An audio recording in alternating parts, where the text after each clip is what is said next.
Nearly 300 people who tested positive for Ebola cannot be found. Hospitals are filling up, health workers are locked out, and the outbreak hasn't even peaked. Africa's top health official says it plainly. We cannot have a photo of what's happening in those camps. Until the missing are found, officials warn this could keep spreading silently.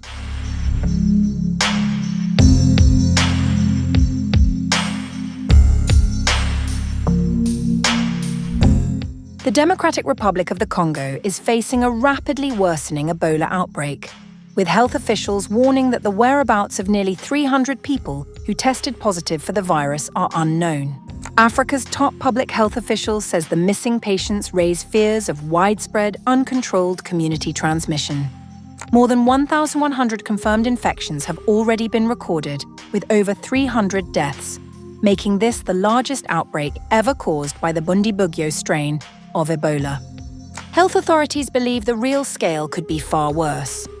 According to modelling by the World Health Organization's Africa Regional Office, the outbreak could reach around 8,200 confirmed cases and more than 1,400 deaths by mid-September under the central projection.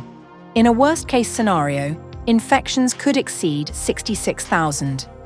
30% of new cases are among known contacts of confirmed cases.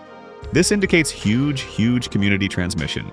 Bed occupancy in Ebola treatment centers is at 95%, and we haven't reached the peak yet. The missing patients are only part of the problem. More than 1 million displaced people are living in camps to which health workers have no access whatsoever. Contact tracing is impossible there. The scale of transmission inside those camps is entirely unknown. We cannot have a photo of what's happening there. We cannot stop this outbreak without resolving the humanitarian issue. Officials say roughly 30% of new infections are already emerging among known contacts of confirmed patients, a sign that transmission is accelerating inside communities. Treatment centers are also nearing capacity. Bed occupancy has reached 95%, even before health authorities believe the outbreak has peaked. The crisis is no longer confined to Congo.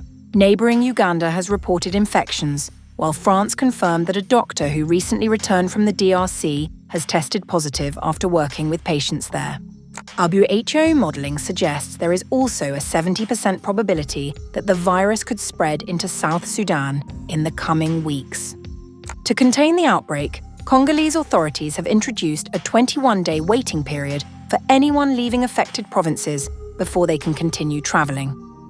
Africa's CDC says the overall humanitarian and health response now requires around $1.4 billion, but only 13% of pledged international funding has actually been delivered. There is, however, one sign of hope. Clinical trials of the first experimental treatments specifically targeting the Bundibugyo strain are expected to begin in Congo within days, alongside preventive antiviral trials aimed at protecting people exposed to the virus. For now, though, the biggest mystery remains unanswered. Nearly 300 confirmed Ebola patients are missing. And until health workers find them, officials warn the outbreak could continue spreading silently through communities already devastated by conflict.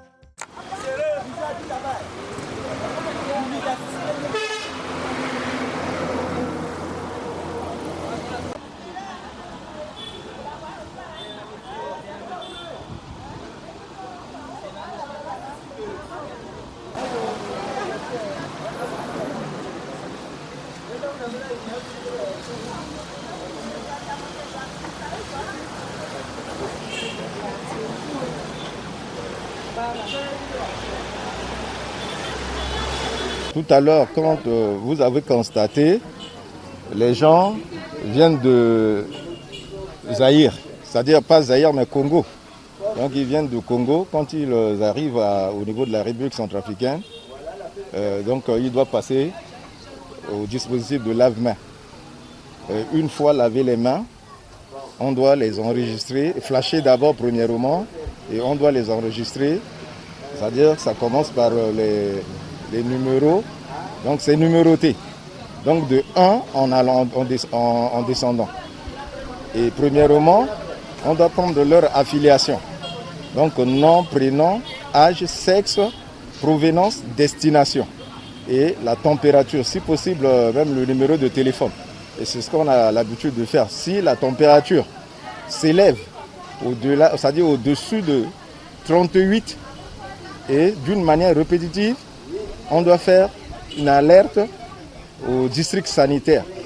Mais si la température est au-dessous de 38, alors donc ceux-là, on doit les libérer. Ils passent par l'immigration pour faire la formalité et sortir.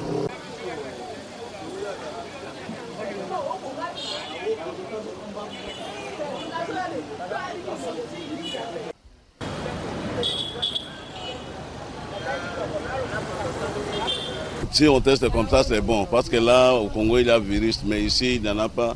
Avant de traverser, il faut faire ça pour éviter les dangers.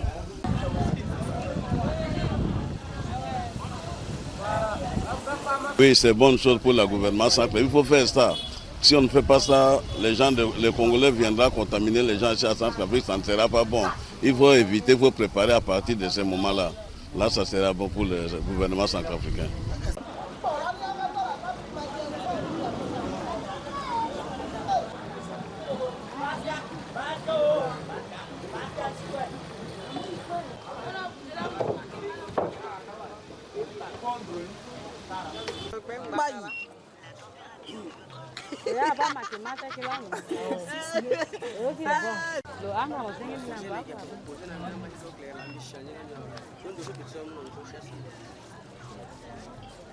Bon, bêta, d'accord,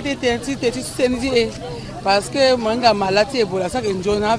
Si tu es à quoi faire, il laisse et battre ton âme, si n'a pas été Congo, n'a pas été et il a tenu so bêta bouet, parce que il y a la voisin là. Donc à la ouara, quand ça que ouara que mingi, quoi que qui n'a le gars quoi, na ala. Ni là c'est bas et moi merci mingi na ministre de santé ça c'est à to quoi zoguer à examiner zona si il n'a que dialoguer si voir comment on peut ça là.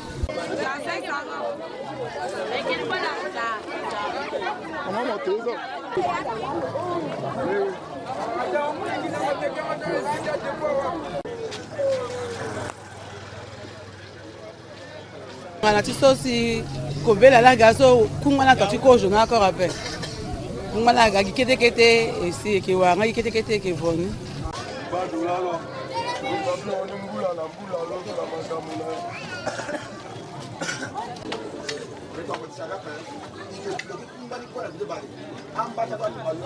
chimbi akenzoni ape iba so iduchige kango yiti ige so iduchi na ita so proche mbeto akeda tene chipale chikobela so aikena mbege chingu nila mbiba azo so ngorobia zala geti sara kwa chibando na ndo pale chikobela so gena aita chi so kena mbege chingu mbiba la sara kwa pendre asara si kobela so apechi lindande na secteur chi giape do bechimbia sina kotangya na azo solo zala na sarango kwagi